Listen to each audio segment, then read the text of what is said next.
Detrás de la conducta de las personas adictas, ¿qué hay? ¿Por qué deciden estar en la adicción? Vamos a hablar sobre la autoeliminación, los homicidios y el consumo de sustancias ilícitas. Cómo estas tres cosas van ligadas. Y para eso vamos a hablar con una experta en el tema, con la, ahora sí, psicóloga clínica, doctora en Ciencias de la Salud, Sally Venegas Romero, quien es profesora investigadora en la Facultad de Psicología de la Universidad Autónoma de Yucatán.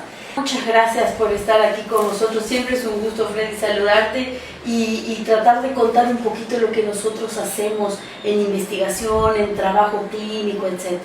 Estas variables que tú mencionas, las conductas de adicción a sustancias o a otras cosas que no necesariamente son sustancias, el riesgo de cometer suicidio, de autoeliminación y las conductas violentas van estrechamente vinculadas. No podríamos decir que hay una que específicamente genere a la otra, pero se han visto que aquí en nuestra región son fenómenos que van de la mano. A lo mejor podemos comenzar a hablar del suicidio, y el suicidio, una de las causas más importantes que tiene es haber vivido conductas violentas o estar en ambientes que son violentos, que son hostiles, y el consumo de sustancias. De hecho, aquí en nuestra región se cree que el haber consumido sustancias, incluso puede ser alcohol, que es de lo más común y que es algo que es legal, es una adicción a una sustancia que es legal, está totalmente correlacionado con el riesgo de cometer homicidio y de suicidio. Y es que hablamos de la adicción de sustancias ilícitas a las personas, juego. ¿Qué hay atrás de la persona adicta? ¿Hay dolor? ¿Por qué te lleva a ti a cometer o a acabarte, ¿no?, siendo una persona adicta? Una de las corrientes más fuertes es que tiene que ver con la genética.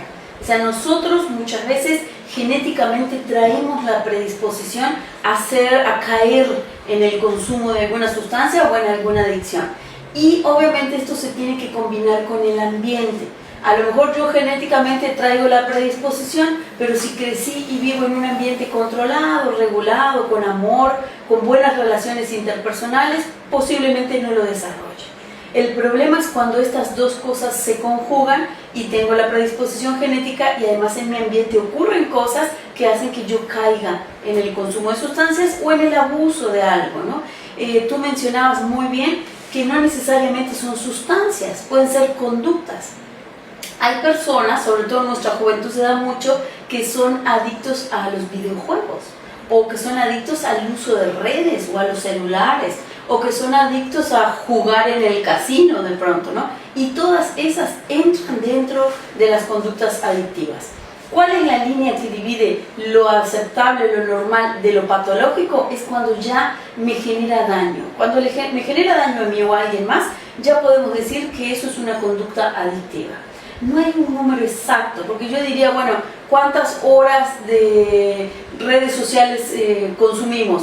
Pues depende, o sea, depende, pero si yo dejo de ir a trabajar, dejo de estudiar, me duermo tarde, no como, no convivo con mi familia por usar redes, ya podríamos decir que es una conducta que ya está dentro de una adicción.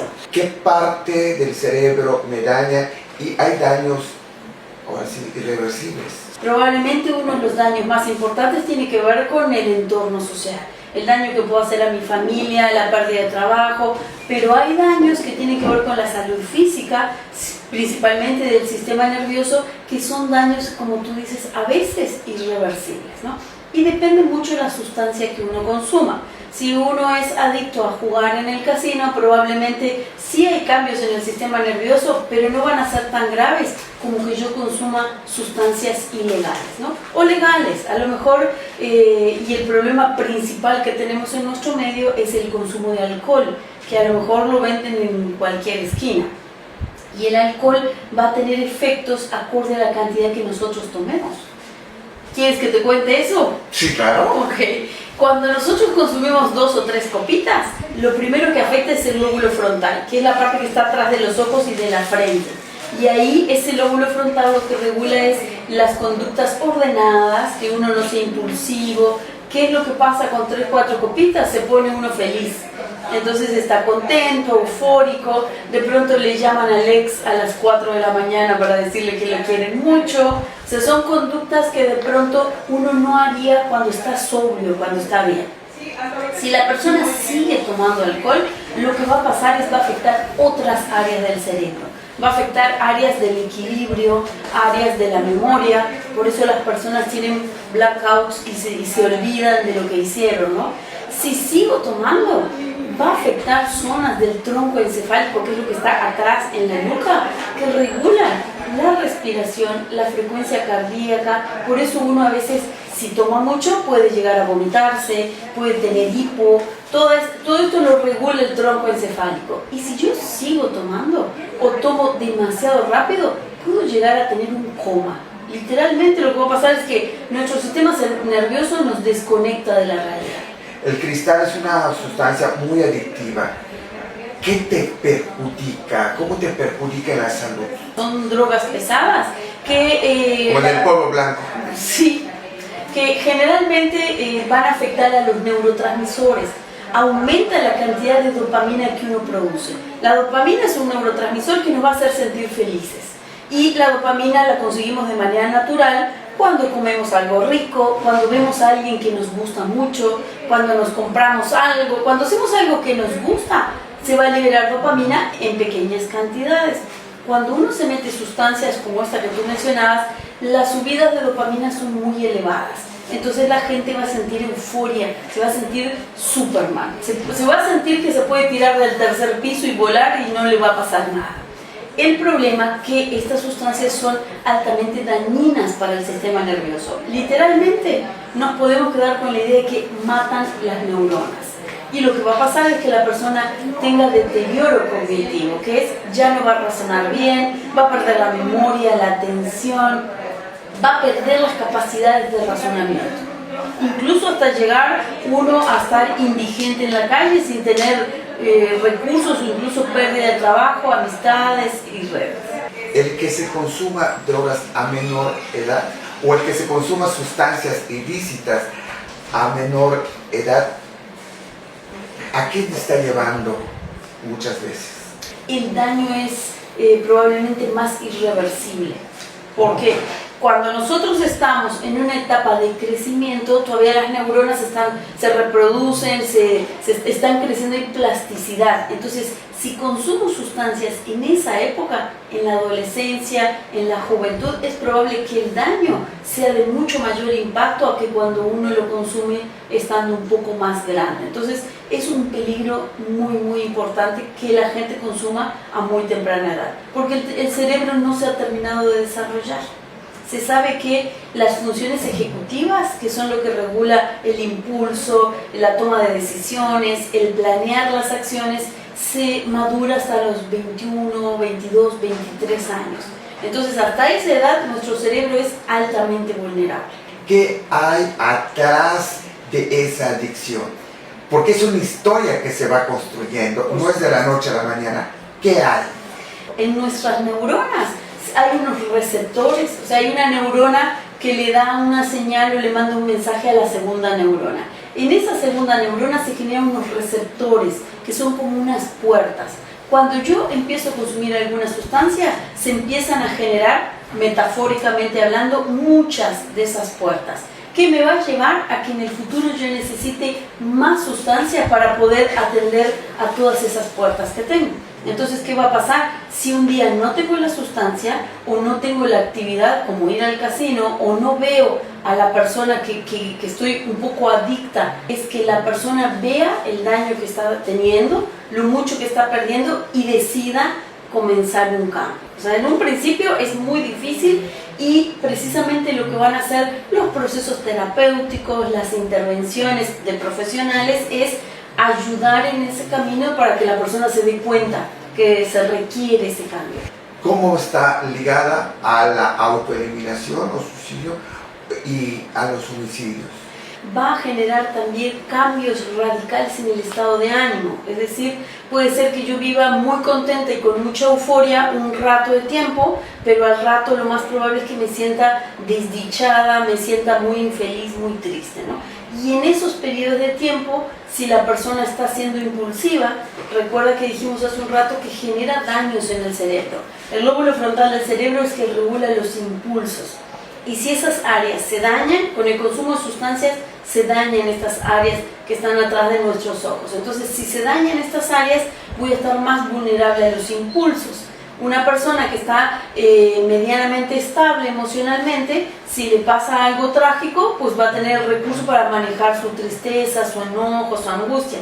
Si uno está bajo los efectos de una sustancia o es un consumidor de hace mucho tiempo, probablemente no pueda controlar los impulsos. Y entonces es más vulnerable a intentar dañarse, a intentar quitarse la vida o cometer delitos o lo que fuera. Las conductas inapropiadas. Las conductas inapropiadas. ¿Y qué emociones hay alrededor de un adicto? Después de que ya está instalada la adicción, lo más probable es que sean emociones desagradables. De emociones no podemos hablar que sean negativas. Todas las emociones son útiles en nuestra vida. Las feas, las que se sienten feo, y las lindas también. Pero cuando las emociones son abrumadoras, decimos que se viven mal, ¿no? Entonces, alrededor de una persona que consume sustancias, puede haber periodos de tiempo cada vez más cortos de bienestar, temporal, pasajero, y cada vez más periodos de desdicha, de sentimientos de frustración, de enojo, y puede incluso llegar la persona, estoy generalizando, pero puede haber delirios, puede haber alucinaciones, puede haber vivencias de cosas que no existen en la realidad. Como sociedad vemos cómo el consumo de sustancias químicas se está popularizando, sobre todo en la población joven. ¿Qué se tiene que hacer o cómo combatir, prevenir? ¿Qué es lo que se tiene que hacer? Hay programas, se dedican recursos para que esto no ocurra, pero muchas veces no es suficiente, porque vemos que los consumos de sustancias y las adicciones han ido en incremento. ¿Por qué? Entonces, han ido en incremento pues por la vulnerabilidad del ser humano, por las múltiples tareas que tenemos que hacer en la actualidad, las exigencias que tiene nuestro mundo, los medios de comunicación que muchas veces forman, pero muchas veces los medios de comunicación deforman, ¿no? El uso de tecnologías, las nuevas generaciones que tienen como necesidad de satisfacción inmediata, que quieren todo rápido, todo pronto, y otros muchos factores ha hecho que el fenómeno sea difícil de abordar y de tratar. ¿Qué es lo ideal? Educación, que yo sé que a veces es difícil porque a los jovencitos, cuando en las escuelas les quieren educar con respecto a las sustancias, etcétera, a veces hay resistencia o se toma como broma o no se quiere, pero es educación y mucho afecto, amor y redes de apoyo. O sea, el rol de la familia es fundamental. Y el rol de la familia no solo cuando el chico tiene 17, el rol de la familia desde que el chico tuvo 1 año. O sea, mostrar apoyo, confianza, afecto, redes que te quieren, que te sostienen. Eso es parte de lo que podría de alguna manera protegernos de caer en el consumo de sustancias. Psicóloga Sally, de verdad, gracias por regalarnos sus conocimientos. Gracias a ustedes, siempre es un gusto hacer que lo que nosotros investigamos o trabajamos, ustedes lo hagan llegar a la población. Si tiene que ver con algún proyecto o algo de la universidad, que es svanega@correo.wadi.mx, y también en redes sociales, si buscamos Sally Vanega, pues me van a encontrar por allá. A veces hay algunos tips, algunos consejos o contacto directo si fuera necesario. Pues antes de terminar, den un consejo a las personas adictas. Yo creo que a veces es muy difícil, definitivamente es muy difícil reconocer que estamos en problemas, reconocer que tenemos una necesidad. Lo primero que yo le digo a la gente es que escuchen cuando los de alrededor te retroalimentan. O sea, cuando los de alrededor están viendo en ti que hay algo que no está funcionando bien, y son personas que te quieren, son tu pareja, tus amigos, tus hijos, tus papás, escúchalos, porque muy probablemente ellos estén viendo algo que tú tienes que atender. Gracias por regalarnos sus conocimientos y acuérdense que tener información nos genera conciencia.